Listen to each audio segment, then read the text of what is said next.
오늘 또 하나님이 주신 귀한 말씀 보도록 하겠습니다. 욥기 41장 1절부터 34절까지의 말씀입니다. 제가 가지고 있는 구약 성경으로 보니까 802페이지에 있습니다. 욥기 41장 1절부터 34절까지의 말씀입니다. 41장 전체의 말씀인데요. 긴 봉독인데 합심해서 함께 봉독하도록 하겠습니다. 내가 낚시로 리워야단을 끌어낼 수 있겠느냐? 노끈으로 그 혀를 낼 수 있겠느냐? 너는 밧줄로 그 코를 꿰 수 있겠느냐? 갈고리로 그 아가미를 꿰 수 있겠느냐? 그것이 어찌 내게 계속하여 간청하겠느냐? 부드럽게 내게 말하겠느냐? 어찌 그것이 너와 계약을 맺고 너는 그를 영원히 종으로 삼겠느냐? 내가 어찌 그것을 새를 가지고 놀듯 하겠으며 내 여종들을 위하여 그것을 메어 두겠느냐? 어찌 장사꾼들이 그것을 놓고 거래하겠으며 상인들이 그것을 나누어 가지겠느냐? 내가 능히 많은 창으로 그 가죽을 찌르거나 작사를 그 머리에 꽂을 수 있겠느냐? 내 손을 그것에서 얹어보라. 다시는 싸울 생각을 못하리라. 참으로 잡으려는 그의 희망은 헛된 것이니라. 그것의 모습을 보기만 해도 그는 기가 꺾이리라. 아무도 그것을 격동시킬 만큼 담대하지 못하거든 누가 내게 감히 대항할 수 있겠느냐? 누가 먼저 내게 주고 나로 하여금 갚게 하겠느냐? 온 천하에 있는 것이 다 내 것이니라. 내가 그것의 지체와 그것의 큰 용맹과 늠름한 체구에 대하여 잠잠하지 아니하리라. 누가 그것의 겉가죽을 벗기겠으며 그것에게 갑제가를 물릴 수 있겠느냐? 누가 그것의 턱을 벌릴 수 있겠느냐? 그의 둥근 이틀을 심히 두렵구나. 그의 질비한 비늘은 그의 자랑이로다. 튼튼하게 봉인하듯이 닫혀 있구나. 그것들이 서로 달라붙어 있어 바람이 그 사이에 지나가지 못하는구나. 서로 이어져 붙었으니 능히 나눌 수도 없구나. 그것이 재채기를 한즉 빛을 발하고 그것의 눈은 새벽의 눈꺼풀 빛 같으며 그것의 입에서는 횃불이 나오고 불꽃이 튀어나오며 그것의 콧구멍에는 연기가 나오니 마치 갈대를 태울 때에 솥이 끓는 것 같구나. 그의 입김은 숯불을 지피며 그의 입은 불길을 뿜는구나. 그것의 힘은 그의 목덜미에 있으니 그 앞에서는 절망만 감돌 뿐이구나. 그것의 살껍질은 서로 밀착되어 탄탄하며 움직이지 않는구나. 그것의 가슴은 돌처럼 튼튼하며 맷돌 아래짝 같이 튼튼하구나. 그것이 일어나면 용사라도 두려워하며 달아나리라. 칼이 그에게 꽂혀도 소용이 없고 창이나 투창이나 화살촉도 꽂히지 못하는구나. 그것이 쇠를 쥐푸라기 같이 노슬 썩은 나무같이 여기니 화살이라도 그것을 물리치지 못하겠고 물맷돌도 그것에게는 겨같이 되는구나. 그것은 몽둥이도 쥐푸라기 같이 여기고 창이 날아오는 소리를 우습게 여기며 그것의 아래쪽에는 날카로운 토기 조각 같은 것이 달려있고 그것이 지나갈 때는 진흙 바닥에 도리깨로 친 자국을 남기는구나. 깊은 물을 솥에 물이 끓음 같게 하며 바다를 기름병같이 다루는도다. 그것의 뒤에는 빛나는 물줄기가 나오니 그는 깊은 바다를 백발로 만드는구나. 세상에는 그것과 비교할 것이 없으니 그것은 두려움이 없는 것으로 지음 받았구나. 그것은 모든 높은 자를 내려다보며 모든 교만한 자들에게 군림하는 왕이니라. 아멘. 41장 전체를 저희가 봉독을 했습니다. 오늘은 우리가 하나님을 대신하리까? 라는 제목과 함께 말씀을 전하도록 하겠습니다. 여러분, 창세기에 나오는 이 요셉을 생각해 보면 성경에 이렇게 나오는 인물 중에서도 가장 완벽한 사람이 요셉이 아닌가라는 생각을 해보게 됩니다. 별로 흠이 없는 인물이었죠. 하지만 그도 인간이었기에 완성을 위해서는 연단의 시간이 필요했었습니다. 그래서 하나님께서는 요셉에게 그 연단의 시간을 허락하셨고 고통과 슬픔 그리고 좌절을 선으로 바꾸시면서 마침내 그를 완성된 작품으로 그렇게 만드셨죠.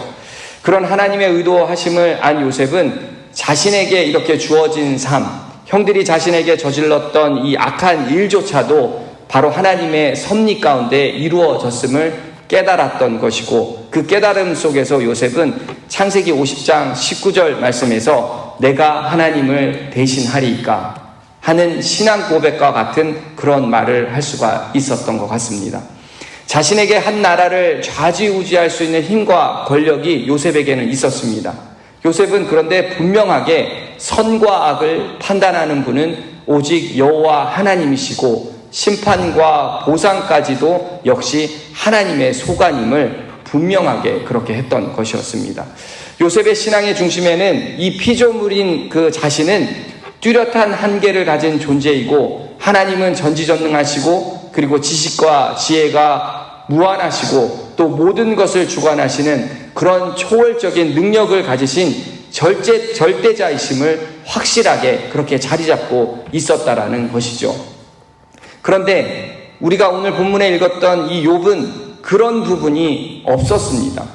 그러다 보니까 미약하고 무능력한 그 인간은 유한한 이 존재인 자신이 그 자신의 의의 기준으로 맞춰서 절대자 하나님의 그 통치를 함부로 판단하고, 그리고 하나님의 공의가 의롭지 못하다라는 것을 이의를 제기하면서 심지어는 심판자인 하나님의 자리에까지 본인이 앉아 있다라는 것이죠.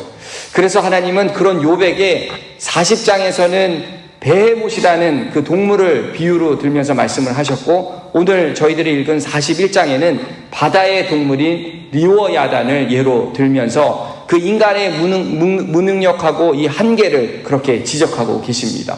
그리고 이 세상의 그 질서를 통제하시고 그리고 제어할 수 있는 분은 오직 당신뿐임을 하나님은 그렇게 강조하면서 우리들에게 말씀하고 있다라는 것인데요. 하나님은 40장에 이어서 41장 1절부터 16절까지의 말씀을 보면 낚시에 관한 이야기를 계속해서 말씀하고 계십니다. 베헤못에 이어서 리워야단이라는 동물에 대해서 이렇게 말씀을 하고 계시는데, 여기서 리워야단이라고 하는 것은 그 뜻이 스스로 갖는 존재라는 뜻의 그 바다 동물을 말을 하고 있습니다. 당시에 그 고대 근동에 있는 신화나 이렇게 문학을 보면 이 리워야단의 그 위협적인 그 힘 때문에 많은 이야기를 이렇게 접하게 되었는데, 혼돈을 야기하고 세력과 이렇게 연관해서 그렇게 많이 등장했던 그런 동물입니다. 그런데 오늘 본문 말씀은 이렇게 보면 낚시로 낚는다, 그리고 노끈으로 그의 혀를 매다, 또 밧줄로 코를 깰 수 있느냐, 아가미를 깰 수 있느냐, 이런 표현이 지금 사용이 되고 있다라는 것이죠. 이러한 표현을 사용한 것을 보면 리워야단이 가상의 그 괴물이 아니라, 그러한 그 신화적인 동물이 아니라 실제 존재하고 있던 동물로 보는 견해가 많다라는 것입니다. 여러 신학자들이 이 리워야단을 지금 시대에 현존하는 그 비슷한 동물로는 악어로 그렇게 해석을 하는데요. 실제 이 이집트 악어의 그 최대 길이가 8.5m나 된다라고 합니다.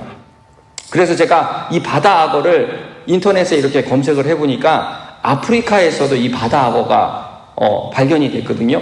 근데 사이즈가 백상어만큼이나 굉장히 큰 겁니다. 길이가 6.5m에 무게가 거의 1톤에 가까워서 그 사진을 찍었는데 사람이 한 30명이 그 악어 앞에다가 놓고 증명사진을 찍었는데 그만큼 악어가 굉장히 크다라는 것이죠. 자, 이런 근거를 보면 아마 당시에 이런 비슷한 무시무시한 동물을 인간이 잡는다라는 것은 아마도 상상조차 하지 못했을 것이고, 감히 싸울 엄두도 그렇게 내지 못했다라는 것을 성경이 그렇게 기록하고 있는 것이 아닌가라는 생각을 해보게 됩니다. 그래서 하나님은 인간인 너희가 바다의 동물인 이 리워야단조차도 제어할 수 없으면서 어떻게 그보다 훨씬 더 강한 나를 이기려고 하고 조종하려고 하느냐라고 그렇게 지적하고 있다라는 것입니다. 즉 괴물을 제압할 수 있는 분은 오직 여호와 하나님 당신뿐임을 그렇게 말씀하시고, 또 악을 통제하고 제어하심까지도, 그리고 여전히 이 땅의 법을 다스리시는 분도 바로 하나님이심을 그렇게 분명하게 말씀하고 있다라는 것이죠. 여러분, 그렇다면 이 말씀을 통해서 하나님은 저희들에게 어떤 교훈을 주는 것일까? 우리가 이것을 한번 오늘 새벽에 한번 알아보도록 하겠습니다. 그 첫 번째 교훈을 생각을 해보니까 하나님은 우리들에게 하나님의 그 절대적인 주권에 순종해야 함을 그렇게 말씀하고 있다라고 생각을 하는데요. 10절 말씀 다시 한번 읽어보도록 하겠습니다. 아무도 그것을 격동시킬 만큼 담대하지 못하거든 누가 내게 감히 대항할 수 있겠느냐. 하나님이 이렇게 말씀을 하고 계십니다. 왜 리워 야단의 예까지 드시고 그렇게 말씀하시는지를 하나님께서 이렇게 밝혀주시는 대목인데요. 하나님은 당신 그 자신의 그 창조한 리워 야단조차 당해낼 수 없으면서 창조물을 친히 만들고 다스리며 보살피는 나에게 너희들이 어떻게 당해낼 수 있겠느냐라고 그렇게 물어보고 계신다라는 것이죠. 사실 욥은 앞선 23장 3절부터 7절까지의 말씀을 통해서 하나님과 변론에 자신이 자신 있다라고 그렇게 내세웠었습니다. 제가 쉬운 성경으로 한번 읽어드리겠습니다. 어디에 가면 그분을 만날까? 그분이 계신 곳 가까이에 갈 수만 있다면 그분 앞에 내 주장을 당당히 펼치고 나의 무죄를 호소할 텐데, 그분의 대답을 듣고 그가 나에게 말씀하신 바를 깨달을 수 있을 텐데 그분의 위엄으로 나를 물리치실까? 아니야. 그분은 내 주장을 들어주실 거야. 거기에는 의인이라면 그분과 변론할 수 있으니 나는 영원히 심판에서 구원받을 것이네. 욥은 지금껏 하나님 말씀대로 잘 따르며 그렇게 살았기 때문에 지금과 같은 징계와 그 심판을 당할 만한 일을 하지 않았기 때문에 자신 있게 그렇게 말을 하고 있는 것입니다. 물론 이 자신의 그 억울함을 하나님께 토로하고 그렇게 호소하면서 그렇게 말할 수 있었다라는 것을 우리가 생각할 수 있겠지만, 문제는 자신이 하나님을 설득시킬 수 있다라는 생각을 갖고 있다라는 것입니다.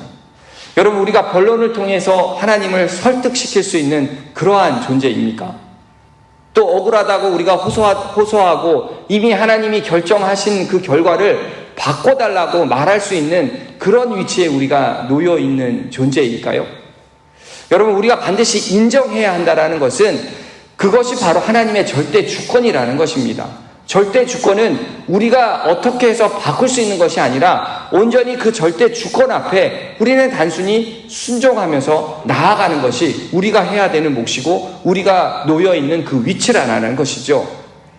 우리가 하나님의 주권을 인정하지 않으면 우리도 역시 욥처럼 그런 생각을 하게 된다는 것입니다. 그리고 하나님을 설득시킬 수 있다는 생각을 또 갖게 된다는 것이죠. 그래도 내가 하나님의 말씀을 따르며 살았는데 내가 부당한 대우를 받으면 안 되지. 만약 그러면 나 하나님께 따질 거야. 그리고 내가 원하는 대답을 꼭 들을 거야. 또 내가 원하는 대답을 꼭 그렇게 관철시킬 거야. 여러분, 이런 생각이 우리 마음 가운데 나오게 된다는 것입니다. 그런데 여러분, 하나님은 어떠한 실수도 범하지 아니하시고 그리고 어떠한 오류도 일으키시지 아니하신다는 것이죠. 너무도 완벽하신 분이시기 때문에 내 기준과 내 시선으로 볼 때 마치 하나님께서 실수하시는 것 같고 하나님께서 스킵하고 그렇게 가고 계시는 것 같다라고 생각을 하지만, 여러분, 하나님은 그렇게 하시지 않는 완벽한 분이시다라는 것입니다. 그렇게 성도 여러분, 하나님이 우리에게 하시는 일들이 때로는 우리의 이성으로 이해가 되지 않고 지금 당장 내가 손해볼 것 같기도 하고 또 심지어는 심각한 고통이 나한테 다가온다 할지라도 하나님이 행하시는 일에는 결코 오류가 없음을 우리는 반드시 신뢰하며 나아가야 한다는 것이죠. 그리고 하나님의 그 절대적인 주권을 우리가 인정하고 그분이 행하시고 그리고 이루시는 것에 우리가 순종할 때에 하나님 분명하게 우리들을 선한 길로 인도하시고 마침내 우리에게 승리를 안겨주신다라는 것입니다. 이처럼 우리는 하나님의 그 절대 주권 앞에 우리가 순종해야 하는 것이고, 그리고 두 번째는 우리에게 베풀어 주신 그 하나님의 사랑과 은혜가 먼저임을 우리가 반드시 기억해야 한다는 것인데요. 상반절 11절 상반절 말씀을 보니까 누가 먼저 내게 주고 나로 하여금 갚게 하겠느냐라고 이렇게 말씀하고 계십니다. 이 말은 한마디로 우리에게 착각하지 말어, 하나님께서 이렇게 말씀하고 계신다라는 것이죠. 아무리 욥의 신앙이 위대하고 아름다워 보여도 그 사랑의 위대함과 훌륭함은 하나님으로부터 시작이 되었다라는 것입니다. 욥기 1장 9절과 10절 말씀을 보면 사단이 하나님께 이런 말을 했었어요. 욥이 어찌 까닭없이 하나님을 경외하리이까? 주께서 그와 그의 집과 그의 모든 소유물을 울타리로 두르심 때문이 아니니까? 주께서 그의 손으로 하는 바를 복되게 하사 그의 소유물이 땅에 넘치게 하셨음이니라. 욥이 하나님을 경외했기 때문에 하나님께서 복을 주셨다. 이 사단의 말이 100% 맞는 말은 아니에요. 하지만 어떤 면에서는 이 말을 우리들이 듣고 경각심을 느껴야 된다는 것입니다. 여러분 생각을 해보겠습니다. 우리가 하나님의 은혜와 사랑을 받고 제대로 인식할 때 우리는 모든 것이 하나님의 은혜였음을 그렇게 고백을 합니다. 그리고 하나님께 받은 은혜와 사랑이 너무 커서 다시 하나님께 받은 사랑을 돌려드린다라고 그렇게 말도 합니다. 그리고 받은 사랑이 100분의 1, 그 하나님이 주셨던 그 사랑의 100분의 1, 10분의 1도 그렇게 갚지 못한다라고 그렇게 고백을 하죠. 그런데 어느 정도 시간이 지나서 그 은혜와 사랑이 식어질 때 어느 날 문득 나를 돌아보면 내가 하나님을 위해서 이러이러한 일을 했어. 그렇기 때문에 나의 모습은 이러이러하고 있다라는 것을 계산하고 있는 내 자신의 모습을 우리는 종종 발견하게 된다는 것이죠. 지금 욥이 딱 그런 모습입니다. 하나님께서 자신에게 얼마나 큰 은혜를 부어주셨고 자신이 얼마나 큰 은혜를 누리며 살았는지에 대한 감사에 대한 회고보다는 자신이 얼마나 의롭게 살았고 그리고 잘 살았는지에 대한 내용이 더 많이 그렇게 기록되고 있다는 것이죠. 내가 이만큼 잘 살았는데 이러한 고통을 당하는 것이 나 정말 억울해. 지금 욥이 그렇게 호소하고 있는 것이 아닙니까? 그렇기 때문에 여러분 우리들도 아무 조건 없이 먼저 우리를 사랑하시고 그리고 한없이 우리를 사랑하시고 은혜를 주셨고 베풀어 주셨던 분이 바로 하나님이심을 다시 한번 우리는 기억하며 나아가야 될 줄 믿습니다. 먼저 우리에게 베풀어 주신 그 하나님의 사랑과 은혜 때문에 우리는 존재할 수 있는 것이고 먼저 우리에게 베풀어 주신 그 사랑과 은혜 때문에 우리가 지금 소유하고 그렇게 누리며 살아가고 있다는 것이죠. 이처럼 우리는 하나님의 절대적인 주권 앞에 우리는 순종해야 하는 것이고 우리가 먼저 사랑한 것이 아니라 하나님이 먼저 우리를 사랑하시고 그렇게 사랑과 은혜를 베풀어 주셨음을 우리는 반드시 기억해야 할 줄 믿습니다. 그리고 마지막 세 번째로 우리에게 주는 교훈은 내가 가진 것 전부가 다 하나님의 소유임을 인정하는 태도를 가져야 한다라고 그렇게 말씀하고 있는데요. 11절 하반절 말씀을 보니까 온 천하에 있는 것이 다 내 것이니라 라고 하나님께서 말씀하고 계십니다. 이는 천하의 모든 것이 다 하나님의 소유임을 하나님은 그렇게 선포하면서 그렇게 말씀하고 있다는 것인데요. 하나님의 창조자이시기 때문에 하나님께서 창조한 모든 만물이 다 하나님의 소유라고 말씀하시는 것은 여러분 지극히 당연한 것이겠죠. 그런데 왜 여기서 하나님은 모든 것이 다 내 것이라고 이 대목에서 그렇게 말씀하고 계신 걸까요? 왜냐하면 하나님은 인간인 우리들이 하나님의 은혜를 받고 누리는 것을 마치 우리의 소유인 것처럼 당연하게 생각하고 또 하나님이 복 주시는 것도 우리들의 행위에 대한 마땅한 보상이라고 생각하는 것을 하나님이 느끼셨기 때문입니다. 그리고 어느 순간 하나님께서 우리가 누렸던 것을 다 이렇게 걷어가시면 그간 누렸던 것이 하나님의 은혜였음을 생각하지 않고 오히려 하나님을 원망하고 불평한다라고 그렇게 느끼셨기 때문에 하나님께서는 그렇게 말씀하고 계신다라는 것이죠. 여러분 하나님은 하나님의 소유에 대해서 마음대로 할 수 있는 권리가 있습니다. 내가 갖고 있는 것을 내가 마음대로 하는 것에 대해서 누가 뭐라고 말할 수 없는 것처럼 하나님이 소유하고 있는 것을 하나님께서는 마음대로 할 수 있는 권한이 그리고 권리가 하나님께 있다라는 것이죠. 그 권리와 권한을 누구에게 맡길 수도 있고 그리고 하나님께서 도로 그것을 걷어가실 수 있다라는 것입니다. 그렇게 하나님이 우리에게 맡기신다라는 것을 다시 도로 가져가신다라는 것에 대해서 우리는 하나님께 불평할 수 있고 원망할 수가 없다라는 것이죠. 오히려 그동안 잘 쓰게 해주신 것에 대해서 하나님께 감사해야 하는 것이고 그리고 베풀어 주신 은혜에 오히려 더 감사하며 주님 앞에 그렇게 고백하며 나아가야 된다라는 것입니다. 여러분 욥도 보면 고난 초기에는 이러한 모습이 굉장히 많이 나왔었습니다. 하지만 점점 시간이 지나면 지날수록 하나님을 향한 원망과 불평이 점점 늘어가고 점점 고통이 이렇게 가중되고 지속되니까 그런 마음을 잃어가기 시작했다라는 것입니다.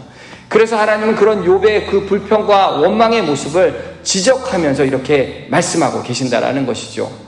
그렇게 여러분 우리가 가진 것에 대한 소유권이 그 소유권 역시도 하나님께 있음을 우리는 분명하게 인정하며 그렇게 나아가야 된다는 것입니다. 우리에게 주어진 재산뿐만이 아니라 우리의 생명까지도 어쩌면 우리의 자녀들까지도 우리가 가진 모든 것이 다 근본 하나님의 것임을 그렇게 인정해야 되는 것이고, 우리는 단지 그분의 청지기로서 맡아서 보관하고 활용하고 그렇게 사용하다가 하나님께서 가져가시면 그것에 대해서 오히려 감사하며 그렇게 고백하며 나아가야 된다는 것이죠. 비록 표면적으로 볼 때 내가 노력을 해서 얻은 것이라 할지라도 그 또한 근본 소유는 창조주 하나님께 있음을 우리는 잊지 말아야 한다는 것입니다. 그리고 하나님의 것을 마치 내 것처럼 여기고 오직 나를 위해서 사용하는 것이 아니라 하나님의 그 기쁘신 뜻에 사용하고 더 많은 유익을 위해 그렇게 쓰일 수 있도록 아낌없이 투자하고 그렇게 사용해야 된다는 것이죠. 사랑하는 성도 여러분, 오늘 이 새벽에 이 말씀을 통해서 우리 자신을 한번 이렇게 돌아봤으면 좋겠습니다. 우리도 조금만 어려운 일이 생기면 습관적으로 하나님께 원망하고 토로하는 모습이 나온다라는 것이죠. 특히 내 생각과 다르고 내가 생각한 대로 일이 풀리지 않을 때 우리는 그러한 경향이 더욱 뚜렷하게 우리의 모습을 통해서 나타난다는 것입니다. 얼마나 우리가 나중심적인 삶을 살아가는지 사실 우리는 모르고 지나칠 때가 너무 많다라는 것이죠. 그러나 여러분, 하나님 우리에게 무엇을 해주어야 할 의무가 있는 분이 아니다라는 것입니다. 하나님 우리에게 빚진 일도 없으시죠. 만약 빚을 누가 졌냐라고 얘기를 하면 오히려 우리가 하나님께 빚을 진 그러한 존재 아니겠습니까? 그렇기에 우리는 다 하나님께서 주신 것이고 또 하나님의 은혜로 살아가는 존재라는 것을 우리는 반드시 기억하고 잊지 말아야 된다는 것입니다. 어떠한 상황이 올지라도 우리는 원망하지 말고 그렇게 불평하지 말고 늘 감사하며 그렇게 살아가야 한다는 것이죠. 사도 바울의 고백이 범사에 감사하라. 아마 사도 바울의 그 말씀이 바로 이러한 이유 때문이 아닌가라는 생각을 해보게 됩니다. 그렇게 이제 하나님으로부터 받은 것에 대해서 우리는 늘 감사해야 하고 그리고 주신 은혜를 기억하면서 우리를 위해서 스스로 낮아지신 그 주님처럼 정말로 우리도 낮은 자세로 그리고 받은 힘과 능력을 하나님의 뜻과 하나님을 위해서 사용하는 우리 모두가 되어야 할 줄 믿습니다. 그렇게 일방적으로 베푸시는 그 하나님께 우리는 감사하며 높아졌던 그 마음을 버리며 살아가는 저와 여러분 되길 주의 이름으로 축원합니다. 아멘. 기도하겠습니다.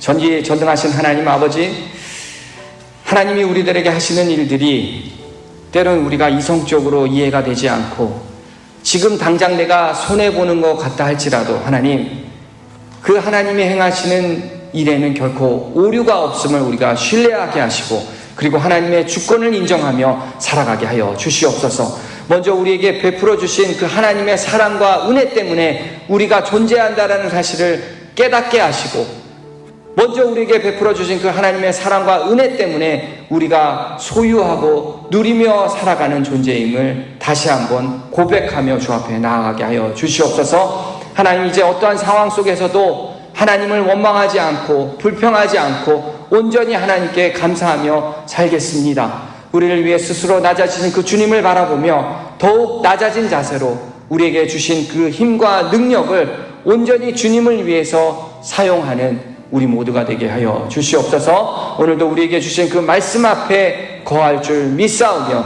이 모든 말씀 우리를 구원하신 예수님의 이름으로 간절히 기도하옵나이다. 아멘.